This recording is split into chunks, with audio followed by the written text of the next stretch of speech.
The Allure, why a steel box that loses time feels like wealth. Welcome to the greatest marketing trick since they convinced us that bottled water was worth more than what comes out of the tap. Today we're talking about premium watches. Not as jewelry, not as a hobby, but as something a surprising number of otherwise rational people treat like an investment. An appreciating asset. A store of value. Something you buy now so your kids can sell it later for more. Spoiler alert. For most of us, that's not how this works. But the con is so elegant, so well executed, that millions fall for it every year. Let's pull back the curtain. Here's the pitch you've heard 1,000 times, usually from a guy in a YouTube thumbnail with suspiciously good lighting and a rented Lambo in the background. Rolex isn't just a watch. It's a store of value. It's wearable wealth. It's the one asset you can take with you if society collapses, or if you just want to look like the kind of guy who could survive society collapsing. It sounds ridiculous when you say it out loud. But it works. It works because it hits 3 powerful human buttons at once: status, scarcity, and the dream of effortless money. Let's start with status. Humans are signaling creatures. We've been doing it since we started wearing animal teeth around our necks. A premium watch is simply the modern expensive version of that. It says, I have arrived. I understand quality. I have resources to burn on something that does nothing. A $12 Casio cannot do better. The genius of the luxury watch industry is that they turned a tool, a device whose entire job is to tell you what time it is, into a status symbol so potent that people will pay 10, 20, 50 times what the actual timekeeping is worth. And here's the beautiful part of the con. The more expensive and harder to get the watch is, the stronger the signal. It's not about the watch keeping time. It's about other people knowing you could afford it and were willing to play the game to get it. Now, if you're sitting there thinking, but I just like the way it looks, that's fine. That's honest. That's consumption.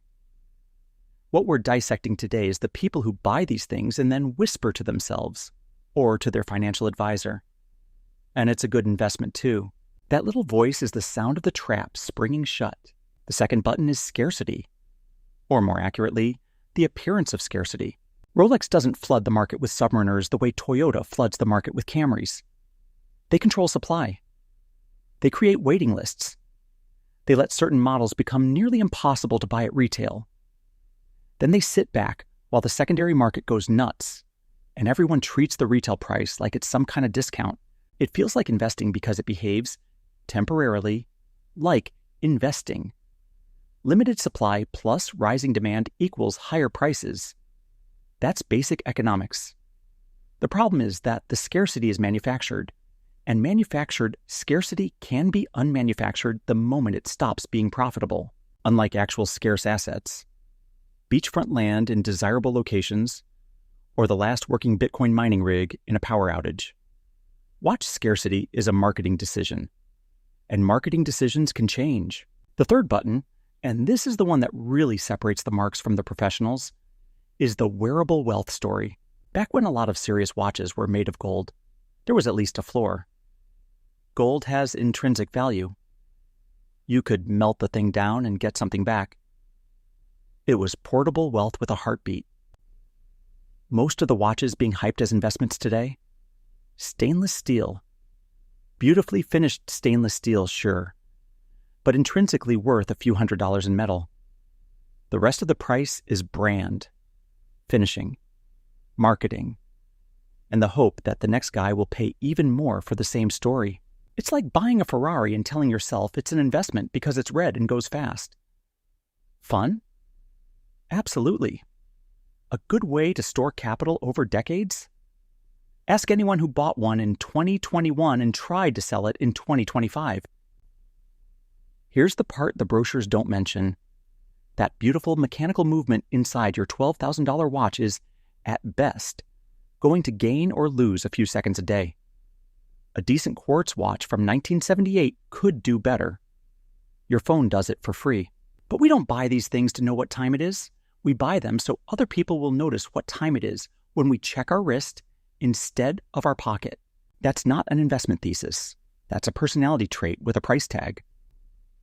Now, let me be clear, so nobody accuses me of saying something I didn't. There are people who make serious money with watches. They're the professionals who do this every single day on 47th Street in New York or in the big gray markets in Europe and Asia. They know which references are heating up and which are cooling off this week. They buy and sell volume. They arbitrage spreads. They treat it like a business with inventory risk and turnover requirements because that's exactly what it is for them. For everyone else, it's closer to collecting art or wine or classic cars. You might get lucky. You might buy the right thing at the right time. But you're competing against people whose full-time job is knowing more than you do, and against a secondary market that takes a vicious cut on the way in and the way out. That's not investing. That's speculating with extra steps and a higher chance of getting emotionally attached to your position. Here's the financial advice part, delivered without sugarcoating. Every dollar you tie up in a watch is a dollar that is not compounding in a low-cost index fund. It's not earning dividends. It's not automatically reinvesting. It's sitting on your wrist, depreciating in real purchasing power while you pay to insure it and worry about it getting scratched or stolen. The opportunity cost is brutal over decades. And that's before we even talk about the very real possibility that the model you bought because it was hot in 2024 is the model nobody particularly wants in 2034. So why does the Allure work so well? Because it lets us tell ourselves a story we want to believe. That our taste is so good, our timing so sharp, and our understanding of real value so sophisticated that we can buy something beautiful and make money doing it. Sometimes that story is true for a while. More often, it's a very expensive way to feel sophisticated while wearing jewelry.